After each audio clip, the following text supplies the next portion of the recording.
একটা ছোট্ট গ্রামে রাত নামার পর আকাশটা ছিল অদ্ভুত রকমের শান্ত। হঠাৎ সবাই দেখল আকাশের কোণে এক ঝলক আলো ঝলসে উঠল। মনে হল কোনো তারা ভেঙে পড়ছে। মানুষ ভয় পেল, দরজা বন্ধ করল, কিন্তু গ্রামের এক ছেলে রাহাত টর্চলাইট হাতে বের হল। ধানের খেতে গিয়ে সে দেখল একটা ছোট্ট মহাকাশ যান নেমে এসেছে। গোলাকার রূপালী আলোয় ঝলমল করছে। ভেতর থেকে বের হলো এক অদ্ভুত প্রাণী, চোখ বড়, হাতে লম্বা আঙ্গুল। রাহাত ভয় পেল না, ধীরে ধীরে এগিয়ে গেল। হঠাৎ এলিয়েন বুক থেকে এক ধরনের নীল আলো বের করল।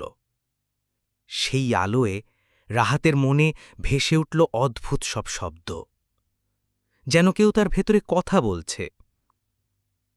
সে বুঝতে পারল এলিয়েন তাকে বলছে, আমি তোমার বন্ধু, ভয় পেও না।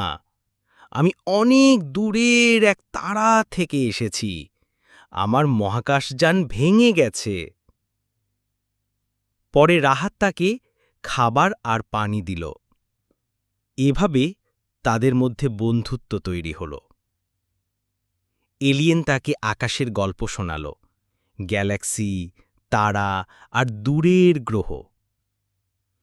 অবশেষে আকাশে উজ্জ্বল আলো দেখা গেল। এলিয়েন বলল, সময় এসেছে বিদায় বলার। সে বলল, তুমি মানুষ হলেও তোমার হৃদয়ে আকাশের থেকেও বড়। তারপর নীল আলোয় মহাকাশে হারিয়ে গেল। রাহাত বুঝল, এই পৃথিবী যত ছোটই রাহাত হোক, বুঝল, বন্ধুত্বের গ্রহ যতই আলাদা ভাষা হোক, হৃদয়ের সবখানেই এক। বন্ধুত্ব সবখানেই একই সুরে বাঁধা।